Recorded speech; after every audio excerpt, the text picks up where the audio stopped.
Tras una petición del presidente Nayib Bukele, la Asamblea Legislativa de El Salvador aprobó el régimen de excepción por un mes. Implica la restricción de libertades civiles y la ampliación de los poderes de la policía y el ejército en el control del orden público tras una ola de violencia que dejó 87 muertos el fin de semana.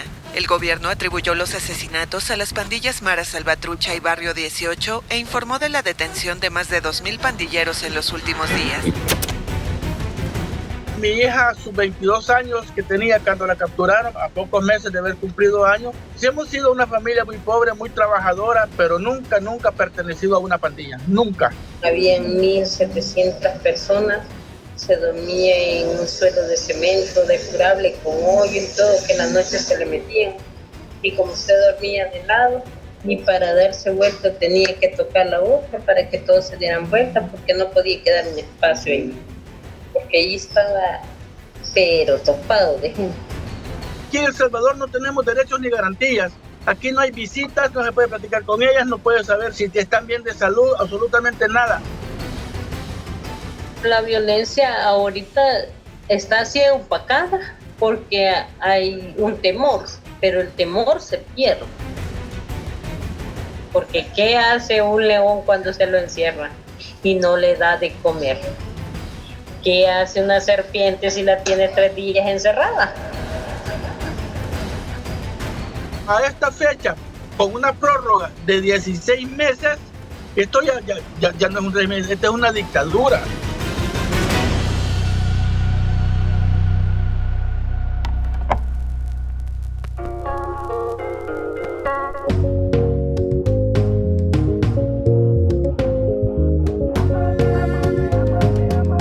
Las víctimas colaterales de la guerra de Bukele. Capítulo 2. El Salvador.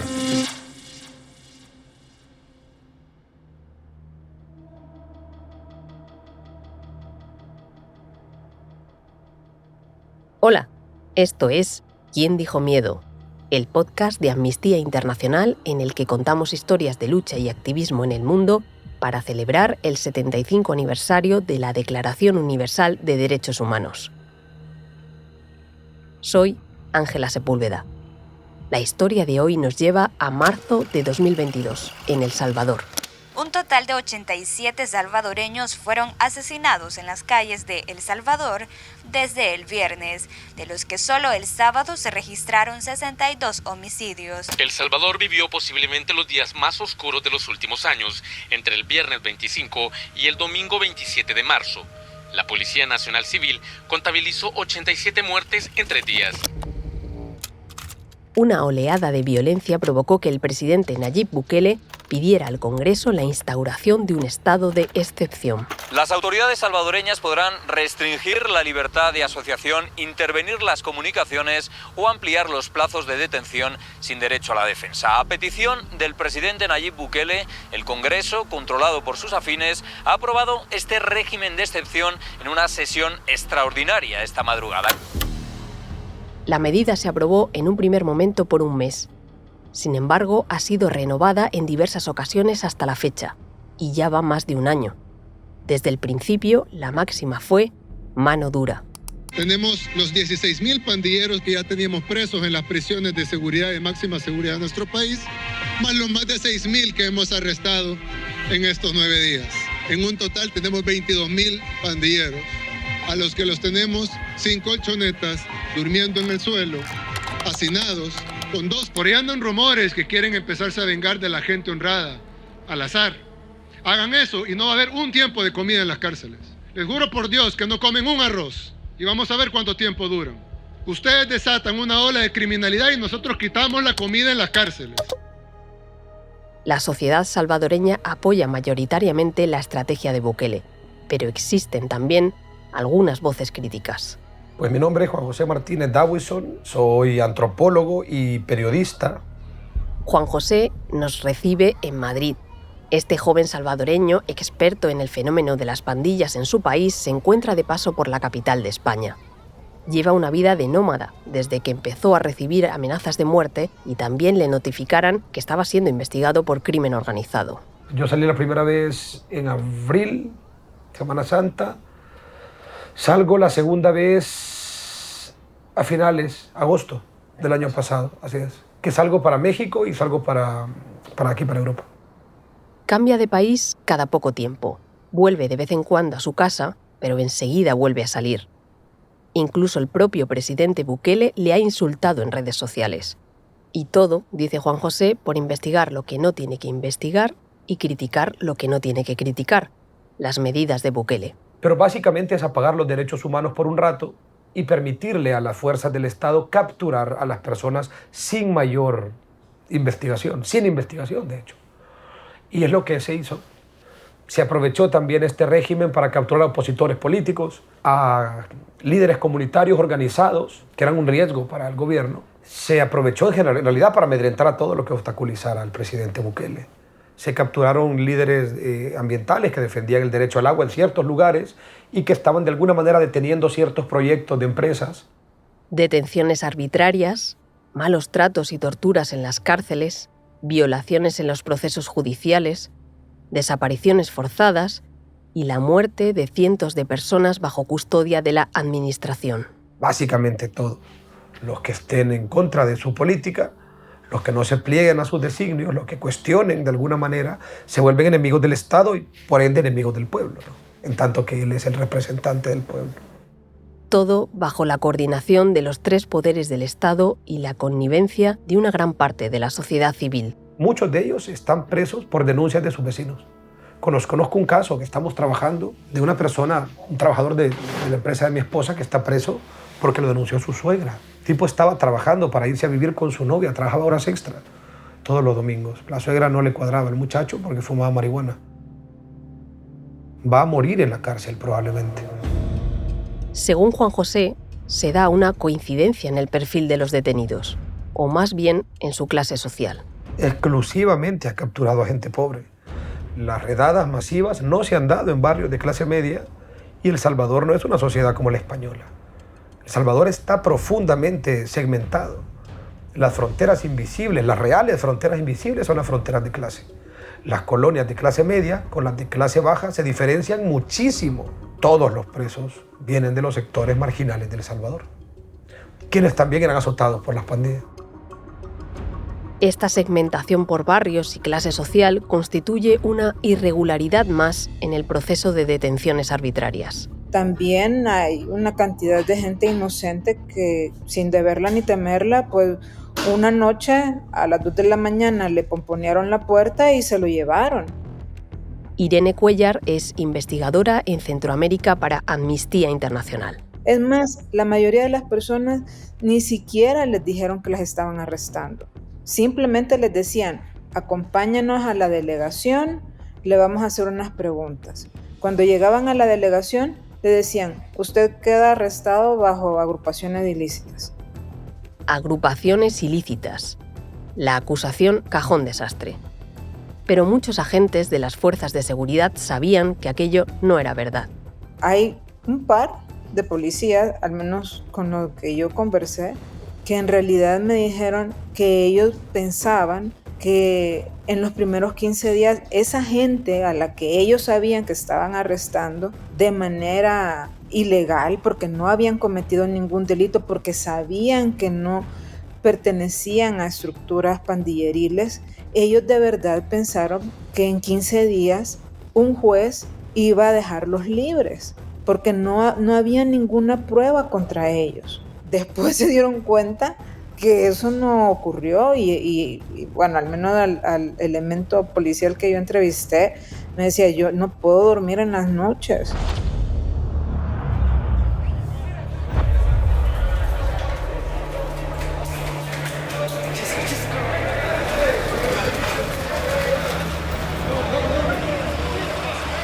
Escuchamos el traslado de 2.000 supuestos pandilleros encarcelados hacia su nueva prisión, el Centro de Confinamiento del Terrorismo.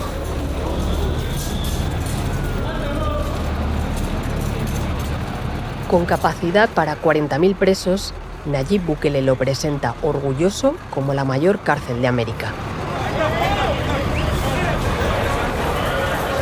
En autobús, en mitad de la noche y bajo fuertes medidas de seguridad, los presos se desplazan corriendo, agachados y esposados.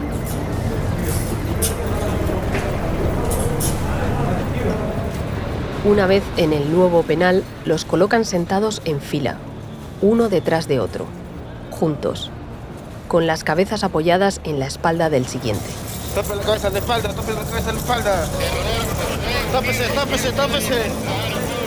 Las imágenes difundidas por el propio gobierno salvadoreño parecen de una superproducción, con cámaras térmicas y drones que muestran la inmensidad del traslado.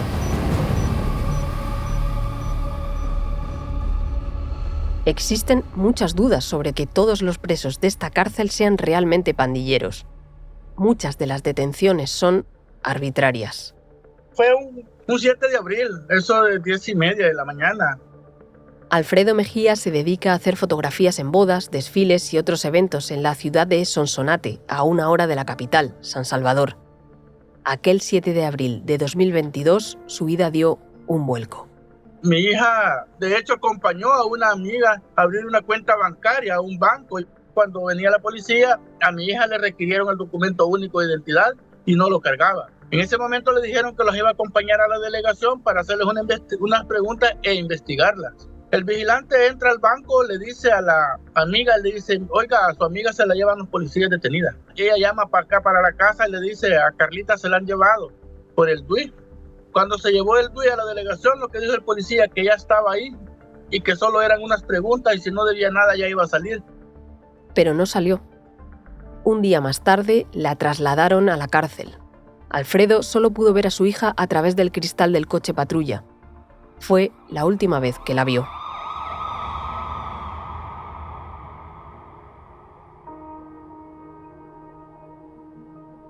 Pero ya llevamos 16 meses y ni la fiscalía, la fiscalía más que todo, todavía no ha podido hacerle las preguntas a mi hija desde hace 16 meses. Sigue detenida en Apanteos. O al menos eso quiere creer Alfredo, que defiende la inocencia de su hija. Mi hija, a sus 22 años que tenía cuando la capturaron, a pocos meses de haber cumplido años, sí hemos sido una familia muy pobre, muy trabajadora, pero nunca pertenecido a una pandilla, nunca. Desde aquel día de abril de 2022, Alfredo no sabe nada de ella. Va regularmente a prisión a visitarla, pero no le permiten verla. Que aquí en El Salvador no tenemos derechos ni garantías. Aquí no hay visitas, no se puede platicar con ellas, no puede saber si están bien de salud, absolutamente nada. Lo único que se hace es ir a dejar un paquete de avena, azúcar, una bolsa de leche, una bolsita de cornflakes, llevarle jabón.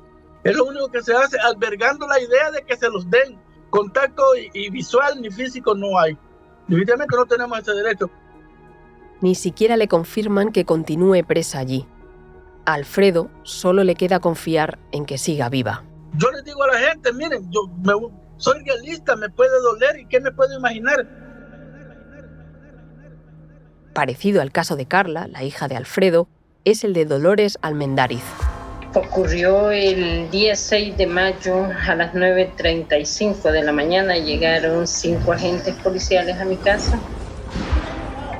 La calidad del sonido es bastante mala. Dolores proviene de una comunidad humilde donde la conexión no es muy buena. Sus hijos no están en casa, así que no pueden ayudarla con el ordenador para la videoconferencia. Hablamos por llamada de WhatsApp. Llegando, empezaron a registrar la casa, me levantaron 2 niños que eran menores de edad. Dolores nos narra su detención, cómo la policía entró en su casa, despertó también a sus hijos y se la llevaron. Estuvo 15 días en la cárcel sin ser acusada de nada, hasta que tuvo lugar su vista judicial. Se llegó a la audiencia y no me dijeron de nada, solo me dijeron de que quedaba como agrupaciones ilícitas. Agrupaciones ilícitas, el cajón desastre, ya lo decía antes Irene. Pero Dolores asegura no pertenecer a ninguna banda. Tan solo es secretaria general de un sindicato salvadoreño. O quizá por eso. La mayoría casi son vecinos de nosotros y también habían trabajado con nosotros. Entonces ellos ya sabían de que nosotros éramos el sindicato que era oposición para ellos. Era lo que estábamos velando y dando garante de todo lo que estaba sucediendo. Hoy Dolores es libre, pero pasó 7 meses en prisión en condiciones indignas.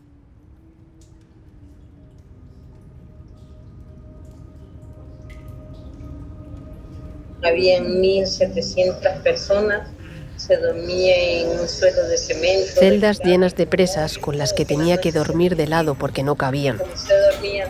Cubetas donde hacían sus necesidades, al lado de donde comían, dentro de la celda, sentadas en el suelo. Pero sí, vi cuando colgaban a la gente, vi también... En medio de esas condiciones, también pudo ver cómo torturaban a alguna de sus compañeras. Vi cuando pusieron a una muchacha a hacer 500 en el pleno sol. A otra de las presas le obligaron a hacer 500 flexiones a pleno sol. Se desmayó. Pasó 8 días que no se levantaba, puro suero, el suero lo hacía. Estuvo 8 días sin levantarse, alimentándose a base de suero que fabricaban las propias presas con sal y azúcar. Porque asistencia médica no tuvo. Dolores no es la única que relata esas condiciones indignas. Lo hacen muchos otros presos y presas. Algunos le han contado su historia a Irene. Al entrar a las cárceles, parte del ritual de ingreso de la cárcel aparentemente es una serie de golpizas que los custodios y los policías le propinan a la gente, pero no son golpizas de un par de golpes. Lo que la gente nos ha descrito son que después de ese, entre comillas, recibimiento, quedan 4 o 5 días sin poder moverse. Yo he escuchado testimonios de gente que me ha dicho que no podía ni siquiera levantarse para hacer sus necesidades. Cuando pensamos en torturas y malos tratos, siempre nos vienen episodios violentos a la cabeza, como los que acabamos de escuchar. Juan José nombra otros que ocurren en las cárceles de El Salvador. Son cadáveres con el cráneo aplastado, con estrangulamiento de mazorca que le llaman, o de barra, ahorcamiento. Muchos cadáveres que recuerdan a los campos de concentración, problemas de escabiosis o sarna tremendos, mujeres que han parido dentro de las cárceles y sus hijos han sido infectados con sarna. Sin embargo, la violencia puede adquirir otras formas. La otra causa es el tema de que las personas que detienen ya tienen condiciones médicas que hay que atender de manera regular, por ejemplo el tema de la hipertensión, la diabetes, y a estas personas pues de entrada les niegan sus medicamentos. Y entonces otro de los reportes que la gente menciona es que las personas caen con paros cardíacos o tienen un problema de hipertensión o de diabetes no atendida, y entonces se descompensan y nadie llega a atenderlo, y eventualmente cuando llegan pues ya las personas ya fallecieron. Las pandillas de El Salvador. Viajamos al país centroamericano para investigar el conflicto entre pandillas que ha provocado que El Salvador sea el país más violento del mundo. El gobierno de Estados Unidos define a la Mara Salvatrucha como una organización criminal transnacional con decenas de miles de integrantes en Estados Unidos, México, El Salvador y otros países. The main two gangs at the forefront of this war are the MS-13 and the Barrio 18. Their members are called the Mareros. Son ellos o somos nosotros. Matamos o nos matan. La Mara Salvatrucha y el Barrio 18 son las dos principales pandillas de El Salvador.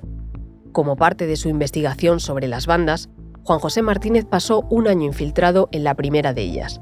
Conoce bien sus costuras. Tanto la Mara Salvatrucha como el Barrio 18 fueron pandillas de origen californiano y se convirtieron en mafias de origen pandillero, en tanto que fueron perdiendo las características que los volvían pandilla y que fueron acercándose más a un modelo de mafia o, si querés, de empresa criminal. Pandilla, mafia o empresa criminal. Conceptos que, cuando se mezclan, pueden resultar confusos para alguien ajeno a este mundo. Pero Juan José explica sus diferencias. Lo que hace la pandilla, que no hacen otros grupos criminales y que no hacen, al menos no de esta manera, otros grupos sociales, es una apuesta fundamental, importante y profunda por el mantenimiento de un sistema de agresiones recíprocas. Es decir, una pandilla no puede existir en soledad, ni en El Salvador, ni en California, ni en Chicago. Es una apuesta por mantenerse en constante confrontación, no en constante conflicto, en constante confrontación, con actos de violencia de diferente grado con otro grupo muy similar. Las pandillas generalmente son ambas cosas, son grupos sociales que en muchos casos sustituyen la familia, sustituyen la sociedad misma, sustituyen la escuela y forman una familia disfuncional y lo que quieras, pero una familia. Una pandilla deja de serlo cuando la apuesta fundamental deja de ser esta y se convierte en otras cosas.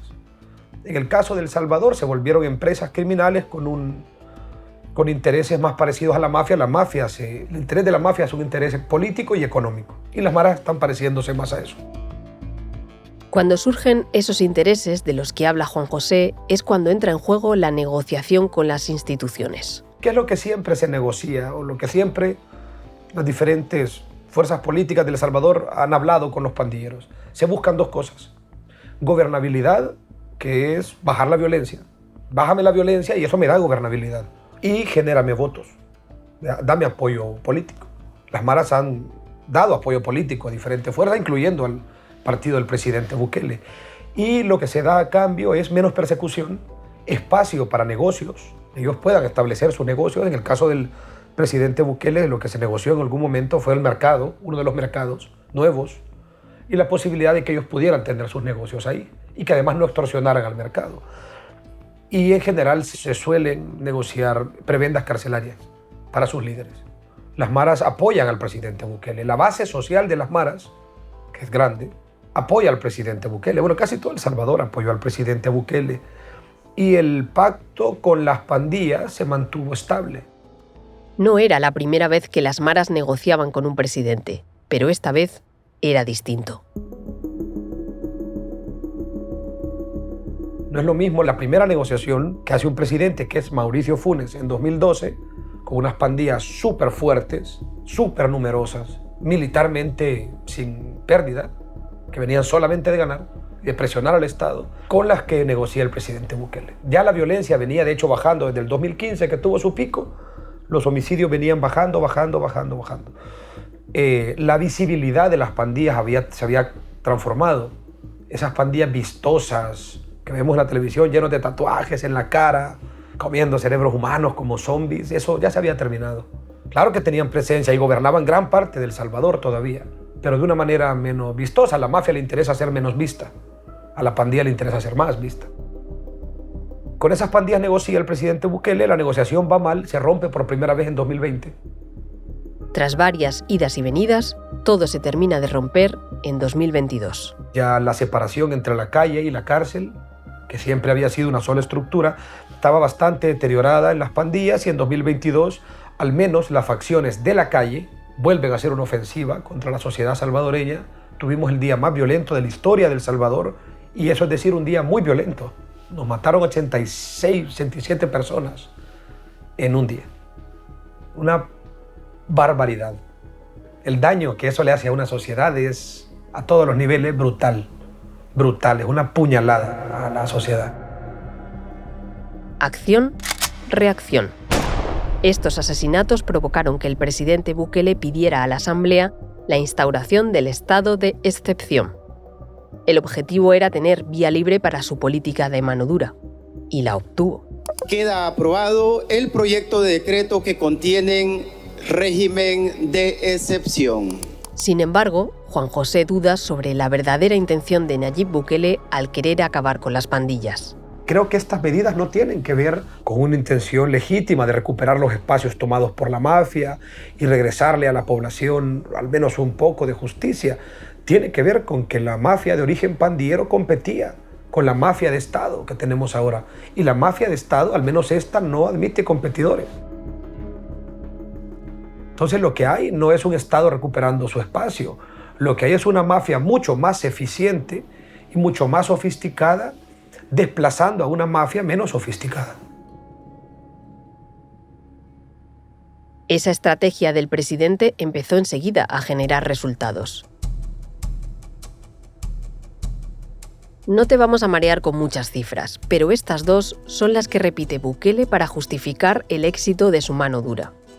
7,8 asesinatos por 100.000 habitantes en 2022 frente a los 107 de 2015. En muy poco tiempo, El Salvador pasó de ser la capital mundial de los homicidios, pasó de literalmente ser el país más peligroso del mundo a ser el país más seguro de América Latina. Pero lo cierto es que en 2021, un año antes de aplicar su política de detenciones masivas, los asesinatos habían bajado ya a 18 por cada 100.000 habitantes. Es decir, ya estaban reduciéndose a toda velocidad. Hoy en El Salvador, la vida en las calles ha cambiado por completo. Las posibilidades de moverse de una comunidad a otra, de hacer un partido de fútbol, de poder, usar una fucking minifalda, sin tener que entregarle por eso tu cuerpo al líder de la clica. Entiendo que todo eso llena a la gente de felicidad. Los niveles de popularidad de Bukele están por las nubes. En abril de 2023, la encuesta regional del Latinobarómetro aseguró que el presidente salvadoreño es más famoso en el continente que incluso el Papa Francisco.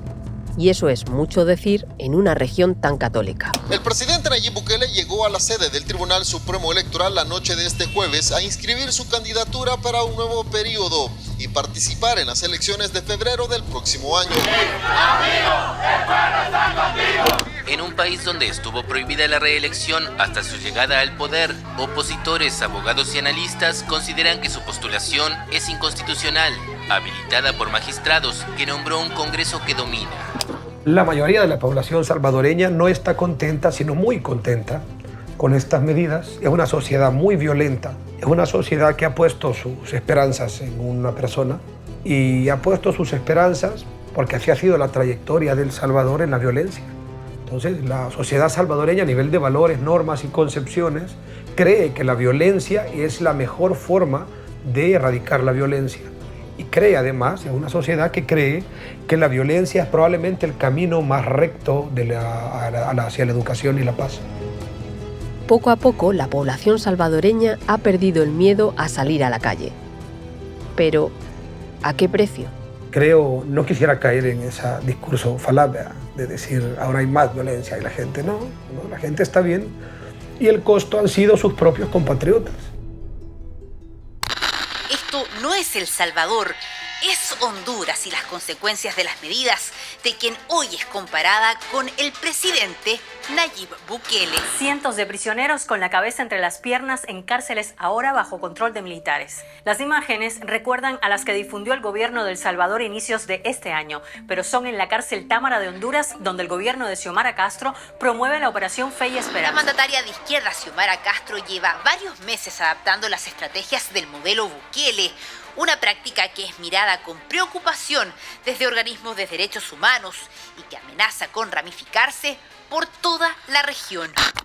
La gran popularidad de Bukele está haciendo que otros países de la región quieran copiar el modelo de El Salvador. Su vecino Honduras cierra también los ojos en cuanto al precio a pagar y emula hasta los vídeos que difunde. Honduras tiene características muy diferentes a El Salvador, pero muy diferentes. Sus mafias, sus maras y otras mafias están mucho más enquistadas en el gobierno que en El Salvador. Son mucho más poderosas y por Honduras sí pasa droga, por El Salvador no. Y eso cambia las cosas. Todos los gobiernos, incluyendo el actual en Honduras, están muy involucrados en el tráfico de cocaína.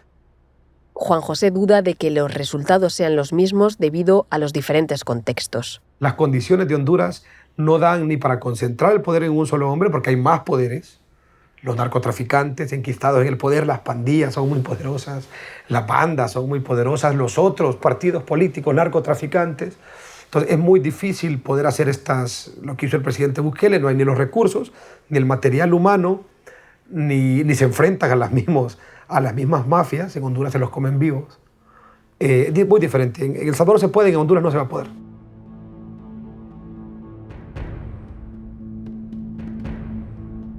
Es innegable el apoyo popular que tiene Nayib Bukele y su estrategia de mano dura. Como hemos visto, su éxito es tan grande que ha provocado un efecto contagio en países vecinos. Sin embargo, dentro de El Salvador y más allá de periodistas como Juan José, también existen otros brazos que se levantan contra el presidente. No hemos visto un clase media, un adinerado preso por el régimen, que se lo hayan llegado a traer a la casa para hacerle unas preguntas. Se está criminalizando a la gente pobre. Ahí nace Movir en la calle.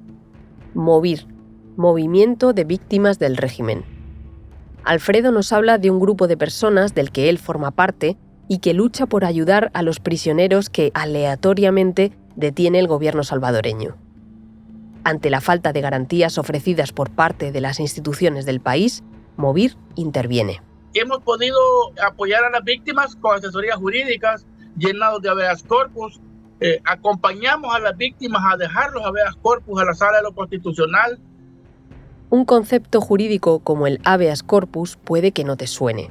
Es un mecanismo que protege a los ciudadanos frente a detenciones ilegales.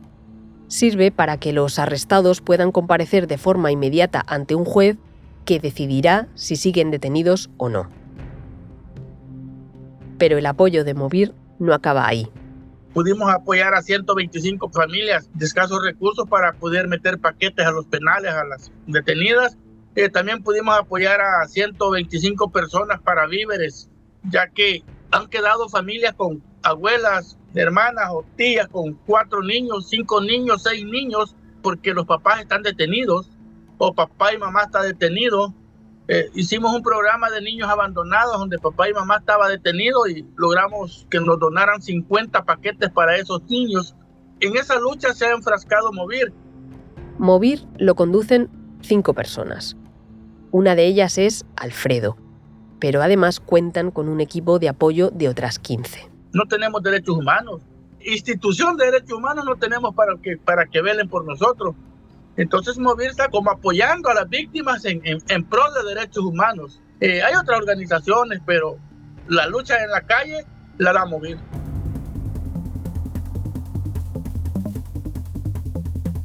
Hemos visto el precio que El Salvador está pagando por ver reducido el número de asesinatos a manos de las pandillas en las calles. Una victoria palpable. Lo que estamos empezando a ver es el coste oculto de esta política. Pandilleros nacieron en el seno de la sociedad salvadoreña por huecos, profundos huecos económicos, sociales, culturales que existían en la sociedad. Esos huecos siguen vacíos. Esos huecos no se llenaron. La sociedad salvadoreña no es una sociedad más rica ahora. No tiene una sociedad que tenga más cultura o más inclusión, lo que tiene más miedo. La violencia ahorita está así opacada porque hay un temor, pero el temor se pierde, porque ¿qué hace un león cuando se lo encierra y no le da de comer? ¿Qué hace una serpiente si la tiene 3 días encerrada? Haber perdido la democracia, haber perdido la separación de poderes, que es una cosa maravillosa, es un costo muy alto para paliar a unas pandillas que de hecho ya venían en disminución. Pero más allá de ese precio que está pagando El Salvador, ¿logrará Bukele acabar con las pandillas? No creo que vayamos a ver en los próximos años a las pandillas operando como operaban en los años anteriores. Pero eso no significa que hayan desaparecido. Probablemente simplemente se van a sofisticar y se van a manifestar a través de otro tipo de acciones delincuenciales. Juan José hablaba antes de unos huecos que no se han llenado en la sociedad salvadoreña. Pero en el futuro del país aparecerán unos nuevos.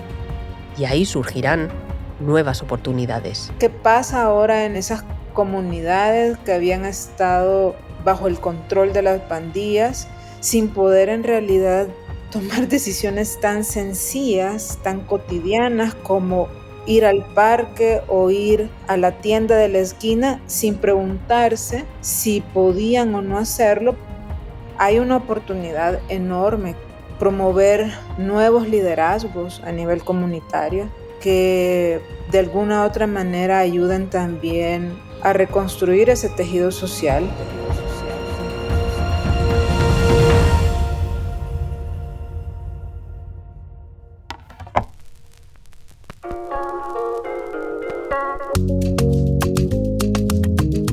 ¿Quién dijo miedo? Es un podcast original de Amnistía Internacional. Producido por The Voice Village. Dirección, entrevistas y guión, Edu Marín. Narración, entrevistas y asistencia en guión, Ángela Sepúlveda. Música original, Bianca Muy. Sonido, Pablo de Diego. Producción ejecutiva, Ricardo Villa. Responsable de producción en Amnistía Internacional, Neida Romero y Ángel Gonzalo. ¿Quién dijo miedo? Un podcast de Amnistía Internacional.